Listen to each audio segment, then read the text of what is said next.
Thank you. Chair now recognizes Mr. Frost from Florida. Thank you so much, Mr. Chair. And obviously, I want to start by stressing that political violence is always unacceptable and acknowledging that this is still an ongoing investigation. But oversight hearings like this are essential components of an investigation, and I want to thank the chair for pulling this together. Madam Director, I appreciate you for being here. The events of July 13th raised serious questions about the efficacy and thoroughness of the security protocols in place. The gravity of the fact that an unsophisticated gunman was able to secure his perch and take a shot at a former president despite multiple layers of security and intelligence are not lost on me. Before I came to Congress, I used to work advance for a major political candidate and have interacted with many different law enforcement agencies on large political events like the one that just happened. How many times was the Secret Service alerted about a suspicious person at the July 13th campaign event prior to the first shot being shot? I don't have an exact number to share with you today, but from what I've been able to discern, somewhere between 2 and 5 times there was some sort of communication about a suspicious individual. To the Secret Service specifically? Mm-hmm. According to reports, the shooter was photographed twice by security officers prior to the shooting. A police officer saw the shooter on the ground and reported him with a photograph as a suspicious person. Multiple local law enforcement officers identified the shooter, radioed that he was acting suspiciously near the event's magnetometers. A local law enforcement tactical team saw the shooter on a roof and notified other security services and also photographed him. One police officer who photographed the shooter saw him scoping out the roof and carrying a rangefinder. My question is, and you've answered this, but why, or you haven't answered this, why wasn't the event paused right then?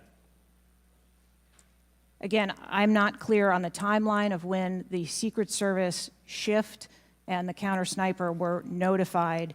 But earlier, Madam Director, earlier you said that the Secret Service would have paused the rally if they identified a threat. Correct. So why wasn't it paused? Because I have to assume that they did not know that there was a threat when they brought the president out on the stage. I feel like this is a breakdown in communication between local law enforcement, you all, and other actors at the rally. And again, as someone who's worked on these, I understand that there's multiple people with multiple decision, with the ability to make different decisions on the ground. I've taken over the last week, I've spoken with a lot of folks in local law enforcement in my district and across the country that I've worked with before, and other people have brought up concerns around being able to communicate with with Secret Service during these big events and having their flags taken seriously. I do believe that if Secret Service believed that there was a legitimate threat, that they would have paused the rally. My concern is before that something was flagged and it wasn't taken as seriously as it should have been taken. So I think this shows an issue with communication, and I want to know, Madam Director, what you intend to do to fix that, not in 60 days, but now. We're in the middle of a presidential election, obviously a former president who had an assassination attempt, another rally goer who was killed due to this gun violence. We now have a presumptive nominee of the Democratic Party who's also historic, first black woman to be running for president. And so I am worried about everybody's life. What do you all intend to do to fix this communication breakdown and making sure that you actually take what local law enforcement, local folks are saying more seriously? We take what local law enforcement relays to us seriously. Let me just be clear on that. As far as the communication, but not this time. We always trust our law enforcement partners and have a great relationship with them. We are looking at whether or not there was a communication breakdown. If that was the case, we will take steps to ensure that we correct that, because to your point, we cannot have a communication breakdown. Madam Director, does you mentioned that the perimeter of the event did not include the rooftop where the shooter was. Does your responsibility and the Secret Service's responsibility to protect a principal stop at the perimeter of an event?